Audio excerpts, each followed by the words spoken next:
Bonjour tout le monde, c'est Monsieur Desbiens qui parle. J'ai l'honneur encore cette année de vous présenter les reconnaissances ou les récipiendaires de reconnaissance de football senior 2019-2020. Avant de commencer, j'aimerais juste remercier les entraîneurs qui m'ont grandement aidé cette année. En premier temps, j'aimerais remercier Monsieur Patrick Fay et Monsieur Mathieu Desjardins qui nous ont aidés comme des coachs communautaires. Euh, euh, En deuxième lieu, j'aimerais remercier énormément M. Mike Rochon euh, et M. Stonge, M. Joey, pour leur engagement et leur effort cette année. C'est pas toujours évident. Là. Tout le monde dit que j'ai une obsession avec le football. Évidemment, je ne suis pas quelqu'un qui est toujours facile d'endurer pendant la saison, je faute de cette obsession. Grâce à vous deux, euh, j'ai eu une très belle saison, une de mes saisons les plus plaisantes que j'ai jamais eues. Alors, du fond de mon cœur, je vous remercie sincèrement. Une belle saison pour l'équipe senior. C'était seulement une ligue de quatre équipes cette année, malheureusement. Cependant, c'était une ligue très, très, très serrée. Nous avons commencé la saison avec des victoires contre Scholar et ensuite West Ferris.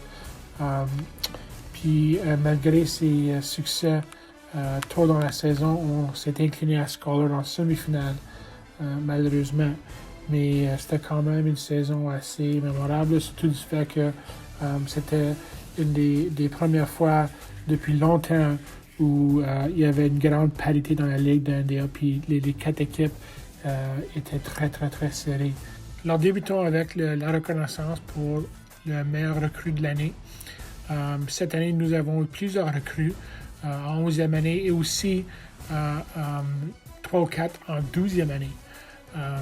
Cette année, le choix était facile selon les entraîneurs et le gagnant de la reconnaissance meilleur recrue 2019-2020 est nul autre que Ryan Landry. Ryan était un joueur clé sur la défensive, certainement notre joueur le plus consistant défensivement, faisait toujours sa job à chaque fois, sur chaque jeu, donnait sur 110% et essentiellement était un shutdown sur son côté du terrain. Les autres équipes ne pouvaient pas courir à l'extérieur sur son côté du terrain. Alors, félicitations Ryan. Alors, continuons avec la deuxième reconnaissance. Celle-ci pour le joueur le plus engagé ou qui a démontré le plus d'engagement à son équipe. Cette année, le récipient est un jeune homme en 12e année qui nous quitte malheureusement. Nous allons certainement lui manquer l'année prochaine. Le gagnant cette année est Nicolas Tessier. Nick était un marauder ou un safety, un joueur clé sur notre défensive, responsable pour plusieurs plaqués et plusieurs gros jeux. Il était aussi le capitaine défensif qui appelait les jeux. Mais en plus de ceci, Nick était un joueur qui était extrêmement engagé, non seulement à l'équipe, mais à lui-même en tant que comment est-ce qu'il pouvait devenir un meilleur joueur de football. Il dépensait souvent ses heures du midi en train d'étudier du film et parler stratégie avec notre coordinateur défensif, M. Saint-Onge. Et évidemment, lorsqu'on avait des rencontres à l'heure du midi, Nick était un des seuls joueurs qui n'a jamais manqué de rencontres. Alors, pour cet engagement, Nick, on vous félicite. Et bon succès l'an prochain. Et nous poursuivons avec les reconnaissances ou la reconnaissance du meilleur joueur offensif. Pour ceux qui ont assisté à des matchs des Barons cette année, il est évident que ce choix n'est pas une surprise. Sur le terrain cette année, nous avons un joueur qui était remarquable par-dessus tous les autres. Et ça, c'est pas juste pour notre école, mais aussi pour les autres écoles. Et le gagnant cette année, meilleur joueur offensif, est nul autre que Raphaël Dehoun. Raph était certainement le joueur le plus explosif dans la ligue cette année. Chaque fois qu'il touchait la balle, il y avait une chance d'aller pour un toucher ou de faire quelque chose de spécial. Offensivement, nous avons compté 11 touchés cette année et Raph en a compté 8 de ces 11.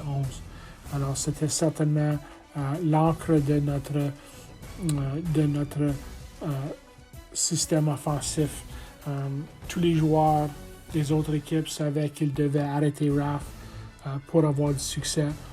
Et malgré toute cette attention que Raph a eue des autres équipes, à chaque jeu, il a fait des choses extraordinaires avec le ballon.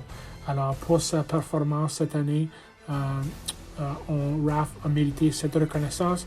On lui félicite et on lui souhaite bon succès puisqu'il nous quitte l'an prochain. Alors, poursuivons avec la prochaine reconnaissance pour meilleur joueur défensif. Cette année, le récipient est un jeune homme en 11e année qui était certainement un joueur clé sur la défensive et probablement le joueur défensif qui fut remarqué le plus par les entraîneurs adversaires. Et ceci est nul autre que Nick Baldessaro. Si j'avais à décrire Nick dans un mot, ça serait impact. Puis lorsque je dis impact, ce n'est pas juste l'impact qu'il a eu sur le résultat des jeux, mais aussi l'impact physique qu'il avait sur les joueurs dont il plaquait et les joueurs dont il bloquait. Nick joue le football à une vitesse et ça c'est à pleine vitesse. Et c'était évident cette année et on attend de très belles choses de lui l'an prochain. Alors félicitations Nick. Et continuons avec la reconnaissance pour le meilleur joueur de ligne. Le récipient cette année remporte ce prix pour sa deuxième année consécutive et c'est nul autre que David McGill. David est un joueur exceptionnel de football. Cette année, pour nous autres, il a joué les deux côtés de la balle, offense et défense. Rarement est-ce qu'il a débarqué du terrain. Et en regardant le film des joutes, il est évident que David était une des personnes qui était le plus remarquable. Il bloquait efficacement et jouait sa position sur la ligne défensive comme defensive end extrêmement bien. Les autres équipes avaient vraiment la difficulté de courir à l'extérieur sur son côté.